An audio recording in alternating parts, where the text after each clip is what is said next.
In today's video, we do have some more news from the NHL waiver wire. We also want to take a look at the possibility of the Penguins picking up another veteran player as the season moves along. What is going on with the Chicago Blackhawks? They are an absolute mess. What are we likely to see here in the coming days and weeks? And we also have some more updates from Elliotte Friedman on the Jack Eichel situation in Buffalo. All that coming up next. Welcome back to another video here at Top Shelf Hockey. As I mentioned, today we have a variety of NHL news and rumors to discuss.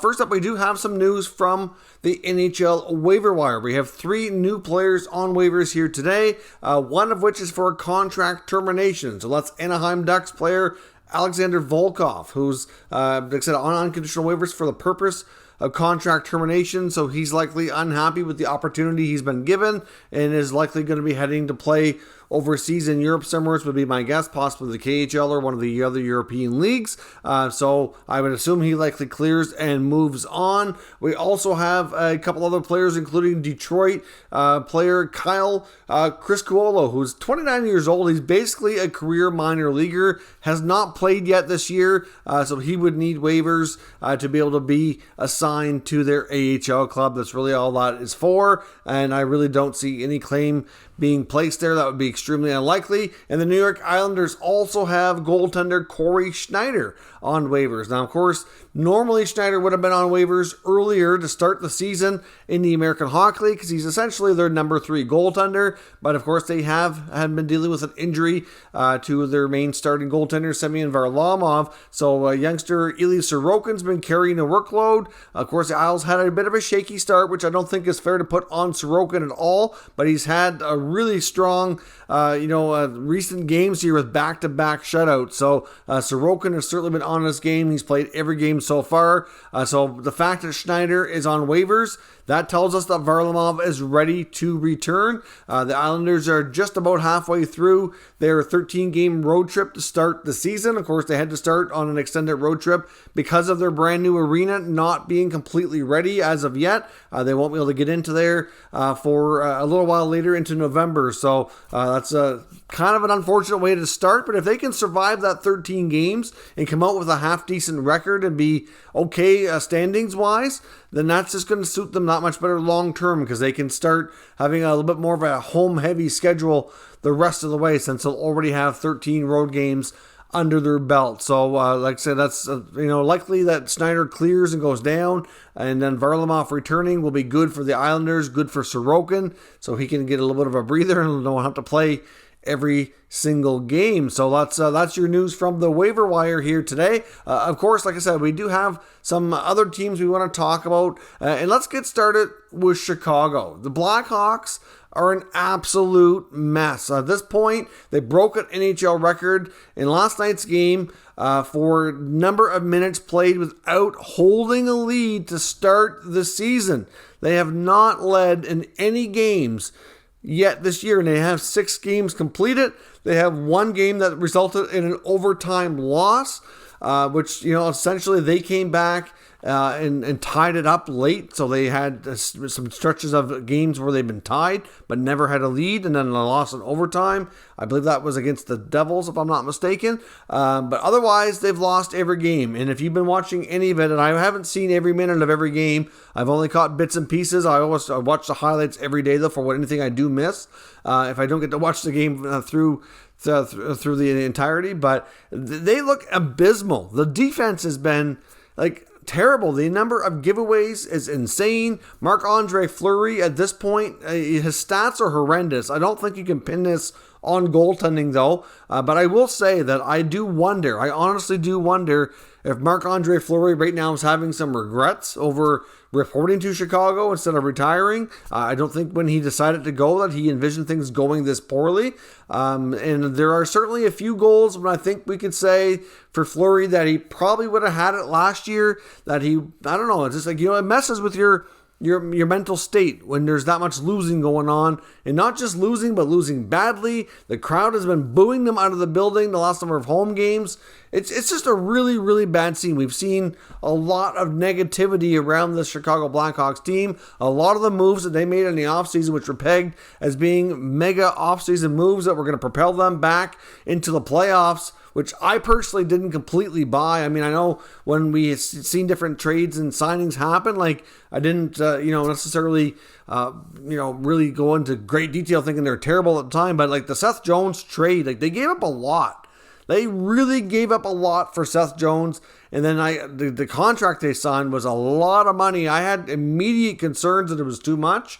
And here we are. Like he's probably one of the worst players on the ice in the Blackhawks team. I mean, he's logging a lot of minutes because the blue line is certainly overall not great, which I understand that the more minutes you log, the more likely you're going to get caught in bad situations. But if you're playing really, really well, you can limit those, and he is not. But it's not all on Seth Jones, but in last night's game was on the ice for every 5-on-5 goal. He just really looks completely like a shell of himself out there. Fleury's not been good. Jonathan Toews has been playing decent, I think. I think it's fair to say. Like last night, I thought he did all right. Patrick Kane was out last night. But another situation that I thought was really weird. To go along with this, we've been hearing in the Blackhawks crowd at the arena the fire Colliton chants have been out. So that's clearly not good. You know, the fan base is getting pretty restless and wants something done. After everything that's happened, they expect better. Not only results, but effort, and it's just not happening. And then at one point, though, last night, during a Blackhawks timeout, Coach Jeremy Colliton gives the whiteboard to the players, and they drew up their own play. Like, he wasn't even involved. Like, I think it was Kubalik that asked for the whiteboard. That's inexcusable. To me, that's a fireable offense when he's just saying, yeah, okay, do what you want. Basically, like, that tells me that he doesn't feel confident that they're going to listen to him, or that they really want to take direction from him, or whatever it is may be. But to me, it's just a really, really bad look. I do think the bulk of this, though, should be more on Stan Bowman. He's the one that made the moves, assembled this roster, and things are not going well. But something has to give. I think most people would agree that Blackhawks ownership right now, they need to do something. The ticket sales are starting to drop. Their sold out streak is over with now. So that's, it's just starting. But still, if that continues to slide because of the on-ice product, that's not going to be good. The Blackhawks have seen dark days before with poor attendance. Basically, before there's a big stretch there before Toews and Kane came in after they were drafted, things really turned around. But there was a big stretch before that when things were really lean and tough, and they struggled. And they struggled on and off the ice. And those two guys really helped change everything to help them be more successful, along with some other guys here. But they're kind of heading down that road again. Like, in my opinion, they should almost start at the GM level and kind of go from there. But the players insist this is not on coaching. They're saying all the right things, that the pieces are in the room, that they have the right stuff there. They just need to figure it out. But then when they're taking the whiteboard from the coach to do their own thing, it just seems really bizarre to me. I personally have some really serious concerns and think something drastic should happen within that organization to kind of right the ship. And like I said, for me, it starts at the top. There's also that investigation, of course, that's kind of hovering over the organization. I don't know if that's having any kind of an impact. I would think from a player's perspective, probably not. Just because obviously, like, it doesn't really impact them. It's more the executives and ownership. So I don't know, but it's clear that there's a real mess there. And there's a lot of talk over what's going to come from this. Are we going to see a big trade? Is Colliton going to get fired? Will Bowman get fired? Will they both get fired? How is this going to happen? Something has to give. This is the worst we've seen in the NHL. Like the situation in Montreal, there's a lot of pressure there. They finally won a game. The Leafs are getting a ton of pressure after some bad losses. I know they're going into Carolina tonight to face Freddie Anderson. We'll see how that goes. Things are mounting there. But the Chicago situation, to me, is the one that could see something happen the fastest, the more recent, like the more immediate, because of just how bad it is so quickly. And the fan base is certainly restless, and you have to be concerned about that, to me, if you're Chicago. Obviously with the ticket sales, the merchandise sales, that it's not just the ones that are going today, it's for future too. Like, you got to right the ship here. What do they do? I mean, Jonathan Toews and Patrick Kane Both have a no-move clause. I know I've already seen trade talk and rumors about, well, maybe they could trade Patrick Kane. He has a lot of value still left on him. Kane's still a really good player. He only has this year and next on his contract. Right, but it's still a big ticket money, $10 million, and he controls his destiny, right? So how many teams have that ability out there to take on that kind of money without a bunch of money coming back?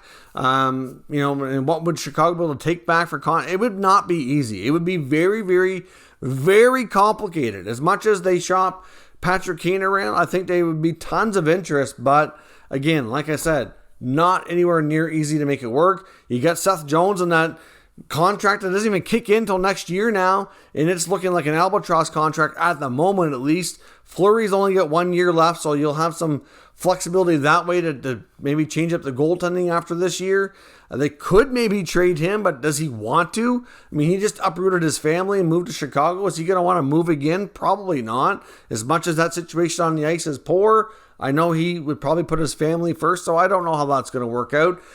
Just to me, from a trade rumor perspective, there's all kinds of things out there that I've seen in the last number of days saying the Hawks should trade this person, the Hawks should trade that person, maybe they'll do this, maybe Colliton gets fired. To me, if anything, I think we're likely going to see change either behind a bench or at the GM level. I'm not sure we're going to see anything kind of a significant trade because I just don't think there's not a lot there to do. They might be able to finally trade Dylan Strome. His name has been out there. We saw the Ottawa Senators pick up Dylan Gambrell from San Jose late last night. There's a video I posted first thing this morning on that. They've been linked to Dylan Strome. I've seen multiple reporters confirm that there was indeed conversations and that the Senators really could have pulled the trigger on that. There was no issues working out a deal. It's just a matter if Ottawa wanted to pull the trigger and make it happen. They chose not to, so he likely could go. Somebody will give him a chance, I'm sure. So they could do that, but that's a minor piece of the puzzle here. So I just don't really see how they can do much. So to me, we're likely going to see change behind the bench or at the top, but I don't know if it'll happen before the next game. To me, if it was going to happen, you'd think it would have happened like right after the game. That's happened before. It's funny though, because the last time Patrick Kane missed a game, because he hardly ever misses time, and of course this time was because of COVID. It wasn't even because of a normal injury or anything. The last time he missed a game, after that game, there was a bad loss, which resulted in Joe Quenneville being fired. So I know people were talking, saying, well, the last time Kane was out of the lineup, this happened. Now we have another bad loss. Could it happen again to Colliton? It didn't so far, but I guess we will see what happens. But let me know what you think. What kind of deals do the Blackhawks make or try to make? Or do you think this is a case of we're probably not going to see much of anything for trades, but maybe see a coach and or GM or some combination of those two guys be relieved of their duties and replaced? Now, I do need to pause for a moment here before we continue on and acknowledge our channel sponsor, Manscaped. Top Shelf Hockey is proud to be sponsored by Manscaped. And guess what? Hockey fans are buzzing because hockey is back. Want to know what else is buzzing? The Lawnmower 4.0 from our friends at Manscaped, who are the global leaders in male grooming, trusted by over 2 million men worldwide. I highly recommend the Performance Package 4.0, which includes their new state-of-the-art Lawnmower 4.0, as well as some other great features. The lawnmower itself has a 7,000 RPM motor, a new multifunction switch that can engage as a travel lock, gives you the ability to turn on an LED spotlight as well for a more precise shave. Also, as I've mentioned on numerous occasions before, Manscaped is about much more than just a trimmer. They have everything, all aspects covered in male grooming, including some great formulations like their brand new ultra premium body wash to keep you smelling great all day long. It's certainly a big hit here. I absolutely love it. They also have other exfoliators and gels to keep all aspects of your grooming needs covered. I highly recommend you check out manscaped.com. Use promo code TSH for 20% off and free shipping. That's 20% off and free shipping at manscaped.com using promo code TSH. So thanks very much for watching that promotional content. I do greatly appreciate it. On to a couple other quick topics here. One, I want to look at Ryan Getzlaf. Could he be a target for the Pittsburgh Penguins? Now, I've seen some articles today suggesting that with the Penguins having all the issues with the players out of the lineup and the injuries they have, but at the same time, they've been winning, right? Last year, we knew that this management group of Ron Hextall and Brian Burke wanted to give Crosby and Malkin as many chances to win as they can. We know that Malkin and Letang there's, potential there. Could this be the last hurrah for them? It's hard to say because of their contract status, right? We don't know the status of any extension talks at this point in time. So there could be significant changes coming in Pittsburgh after the season, depending on how things go. I think they're content to take the wait-and-see approach. But we know that they've been banged up. They've been missing a lot of time. And Ryan Getzlaf was a player last year, around the time they acquired Jeff Carter, that they were also in trade discussions with. And it could come up possibly here again. Getzlaf is now onto a new contract. He's not making so much money as he was before, so it's a little bit easier from a cap perspective. And keep in mind, Brian Burke, the Penguins' president of hockey operations, he's drafted Ryan Getzlaf and was the manager in the Ducks when he was in the early part of his career when they won the Stanley Cup. So I think it's fair to say Getzlaf is a player he has history with. He's a player that he certainly would have a lot of confidence in and would probably be very much willing to bring him in as an additional piece. So we expect the Anaheim Ducks to be one of the bigger power brokers of the NHL this year when it comes to trade assets, along with Getzlaf, Hampus Lindholm, Josh Manson, Rickard Rakell, and maybe even a few others. Wouldn't completely rule out John Gibson, although I think that's going to take a little bit more of a wow kind of deal, knock your socks off, can't refuse kind of trade.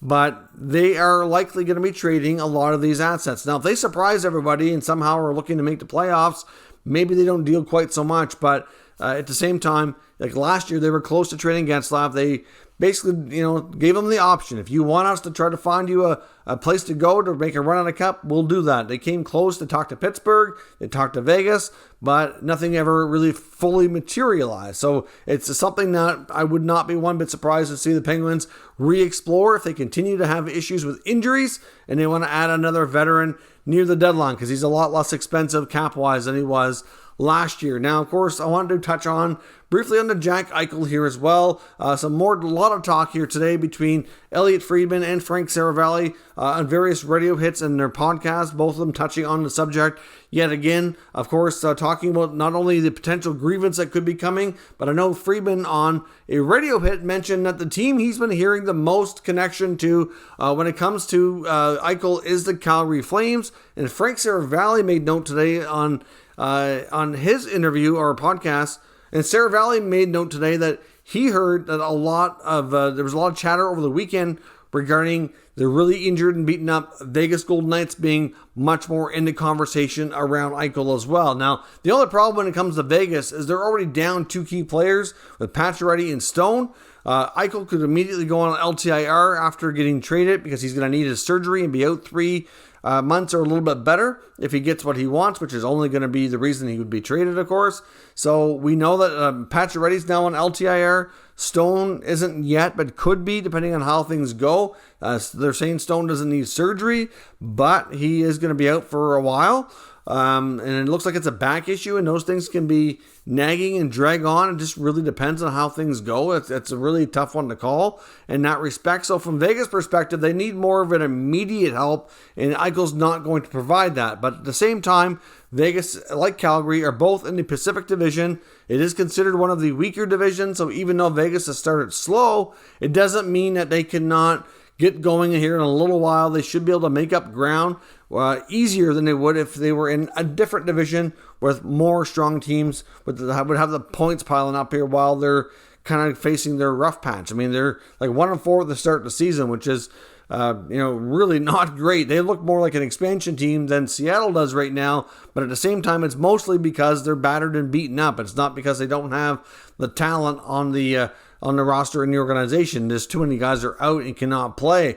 So it would not be shocking to see them do something, but obviously it's just interesting to note here from Friedman and Saravalli that these are the two teams that we've heard mentioned the last time they talked about it as well. So we'll see what can happen. Friedman goes on to say again, talking about the potential grievance that's coming, is that either a trade happens within 2 weeks or less, or this grievance is going to be filed. And he honestly does not think it's going to take a full 2 weeks. He said on Saturday night segment here, 32 Thoughts segment on Hockey Night in Canada, he said maximum 2 weeks. But on his podcast today, he said even though he said that, he didn't want to give the illusion it was going to happen like in a day or two, but he doesn't think it's really going to be 2 weeks. He thinks it's going to be a little bit less than that. So let's say we say between a week to a week and a half. If we don't have an Eichel trade, we're probably going to see this grievance. And essentially what the grievance is going to do, if they go down that road, is they're going to basically grieve the things with the league and the PA, saying that the CBA was not written the way it was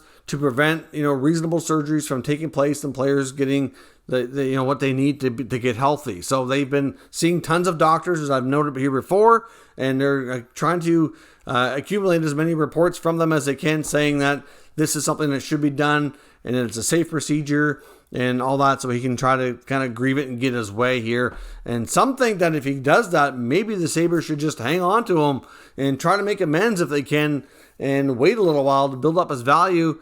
But I guess it just really boils down to if he'll ever agree to that, and can they get to that point where they could even come close to making enough of an amends to play on a short-term basis with the promise of being traded by next year. But again, you got to remember, next offseason, once the calendar rolls over and we get to free agency, that's when his no-move clause kicks in, and he would then have way more control. He's already got a lot of leverage here now, and he's going to have that much more coming in. So I really don't think they'll drag it on that long, but only time will tell here. Will Calgary or Vegas put together a deal within the next week or so to get this deal done before he goes down the road of a grievance? Or is a grievance here the most likely outcome and scenario? Personally, I would not be surprised to see it, just because this deal is so tough to pull off here with all the factors and the injury and what the asking price is and everything else involved. So it's up to the Sabres. They kind of hold the hammer here if they're going to pull this off or not. So let me know what you think down in the comments. We'll discuss further. If you're new to this channel, make sure you subscribe and stick around.